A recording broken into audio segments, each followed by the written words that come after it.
खुदावंद ने एक बार फिर से आपके बीच, आपके मध्य में आने के लिए समय दिया। मेरे प्रियो, हमारा हर एक संदेश मसीह कलीसिया को तैयार करने के बारे में होता है कि आप सही जानकारी आपको मिल सके और आप सही ज्ञान के द्वारा अपने आप को सिद्ध कर सकें। मेरे प्रियो, तो आज मैं आपको बताना चाहता हूं कि दुनिया के हालात दिन प्रतिदिन खराब होते जा रहे हैं। मसीह विरोध बढ़ रहा है और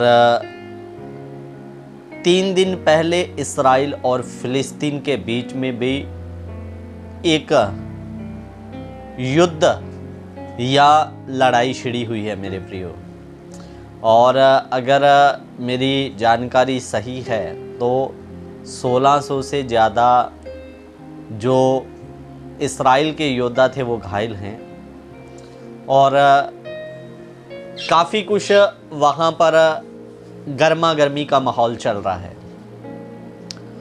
और आए दिन ही हम देख रहे हैं कोई ना कोई नई घटना, कोई ना कोई नई बीमारी, कोई ना कोई युद्ध के चर्चा या मसीह विश्वासियों पर विरोध हो रहा है, मारा जा रहा है, उन्हें पीटा जा रहा है। तो मेरे प्रियो, ये समय, अब मैंने आपको बहुत बार बोला कि ढीले रहने का समय नहीं, अपने आप को तैयार करें। पहले हमने मणिपुर की घटना देखी थी, उसमें कैसे हमारी बहन लोगों को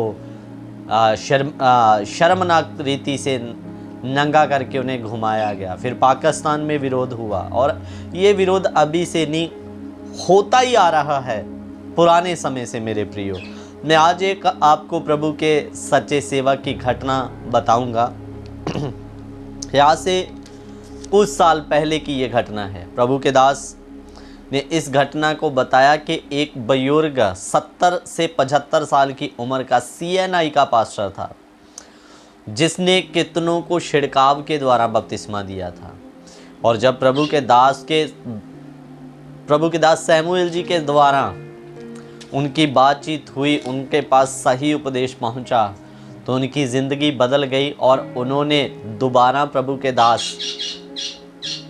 सैमुएल जी के द्वारा छिड़काव का बपतिस्मा छोड़कर डुबकी का बपतिस्मा लिया और प्रचार करना शुरू किया कि सही बपतिस्म जो है छिड़काव का नहीं, पिता पुत्र पवित्र आत्मा के नाम से और डुबकी का है करके।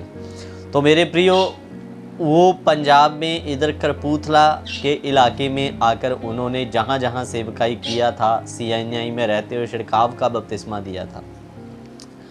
तो वहाँ जाकर उन्होंने सही प्रचार को जब करना शुरू किया, तो मेरे प्रियो, ये कभी ना सोचें कि हम मसीहों का विरोध केवल दुनिया करती है, लेकिन जो विश्वासी या जो सेवक सही या खरी शिक्षा को एक्सेप्ट नहीं कर सकते, वो भी मसीहों का विरोध करते हैं और थोड़ा बहुत नहीं, सख्त विरोध करते हैं।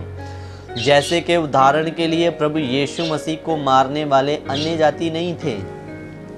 रोमी सरकार ने सजा का ऐलान तो किया, लेकिन क्रूस दो का नारा उसकी अपनी कौम के लोगों यहूदियों का था मेरे प्रियो। तो इसलिए आप सही वचन की सेवा को आगे लेकर चलोगे। दुनिया विरोध करेगी, इसमें कोई शक की बात नहीं है, लेकिन उनसे भी ज़्यादा विरोध आपका, जो गलत तालीमों में फंसे लोग हैं, आपके सही वचन का विरोध करेंगे।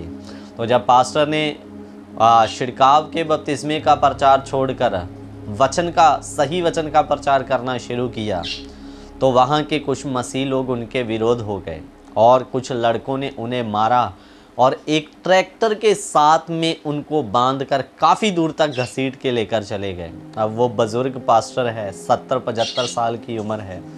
तो मेरे प्रियो, बेचारा जब ट्रैक्टर को उन्होंने खड़ा किया, 2 बार उन्होंने पानी शब्द का जिक्र किया, मुझे पानी दो। और उन लड़कों ने उनके मुंह में पानी की जगह पेशाब किया मेरे प्रियो। और वो प्रभु के दास, वो जब उनके मुंह में बाथरूम या पेशाब कर रहे थे, करते करते प्रभु में सो गए मेरे अजीजों। मेरे प्रियो, आज इस घटना के द्वारा हम अपनी ज़िंदगी को जांचें, हमारा जीवन कहाँ, और मसीह में सच्चे योद्धा जो वचन को समझ चुके थे उनका जीवन कहाँ। हंसते हंसते उन्होंने मसीह के लिए जान दे दिया। लेकिन आज के विश्वासी केवल इच्छाओं, अभिलाषाओं, पैसों और मेरे अजीज़ों किसी भी प्रकार से हम धन इकट्ठा कर लें, इस चीज़ के पीछे भाग रहे हैं। समय नज़दीक है। दुनिया के हालात चीख चीख कर बता रहे हैं सही वचन का प्रचार करना और सही वचन के पीछे दौड़ना शुरू हो जाए। वो कब आ जाए किसी को पता नहीं है। इसलिए खुद सिद्ध हो जाएं, लोगों को सही ज्ञान के द्वारा सिद्ध करें। दुनिया के साथ लोगों को जोड़ना बंद कर दीजिए और ऐसे योद्धाओं के समान बनो जिन्होंने यीशु के लिए हंसते जान दे दिया। मेरे प्रियो, मैं एक वचन पढ़ना चाहता हूँ, रोमियो की किताब उसका 8 अध्याय उसका 18 वचन हम देखेंगे। बहुत अच्छा वचन है, ध्यान देकर सुनना। क्योंकि मैं समझता हूँ कि उस समय के दुख और कलेश उस महिमा के सामने जो हम पर प्रगट होने वाली है कुछ भी नहीं। क्या कहता? क्योंकि पौलुस कहता मैं समझता हूँ कि उस समय के दुख और कलेश उस महिमा के सामने जो प्रगट होने वाली है उसके सामने कुछ भी नहीं होंगे। मेरे प्रियो, आपको गर्व होगा कि मैं प्रभु यीशु मसीह के लिए मरा और आप उस महिमा में उसके साथ में शामिल होंगे जो अनंत काल की महिमा होगी मेरे प्रियो। और वहाँ पर उस सुख के सामने ये दुनिया का दुख कुछ भी मालूम नहीं पड़ेगा। इसलिए लिखा क्योंकि मैं समझता हूँ कि उस समय के दुख और कलेश उस महिमा के सामने जो प्रगट होने वाली है कुछ भी नहीं होंगे करके। मेरे प्रियो, इसी महिमा के लिए परमेश्वर के लोगों ने हर एक दुख मार को भी उन्होंने कुछ नहीं समझा, क्योंकि उनको ये महिमा जो प्रगट होने वाली है यीशु मसीह हमें लेके जाने वाले हैं दिखाई पड़ रही थी। एक और वचन देखते हैं, इब्रानी 11 का 35 वचन। स्त्रियों ने अपने मरे हुओं को फिर जीवित पाया, कितने तो मार खाते खाते मर गए और छुटकारा ना चाहा, इसलिए कि उत्तम पुनरुत्थान में भागी हो जाएं। मेरे प्रियो, कितने मार खाते खाते वचन में लिखा मर गए। उन्होंने ये नहीं चाहा कि हम इस मार से छूट जाएं, जहाँ इस दुख से हमारा छुटकारा हो जाए। क्यों? क्योंकि इसलिए कि उन्होंने उत्तम पुनरुत्थान में भागी होना जरूरी समझा। मेरे प्रियो, तो मेरे अजीज़ों, ये दुनिया के हालात बिगड़ रहे हैं।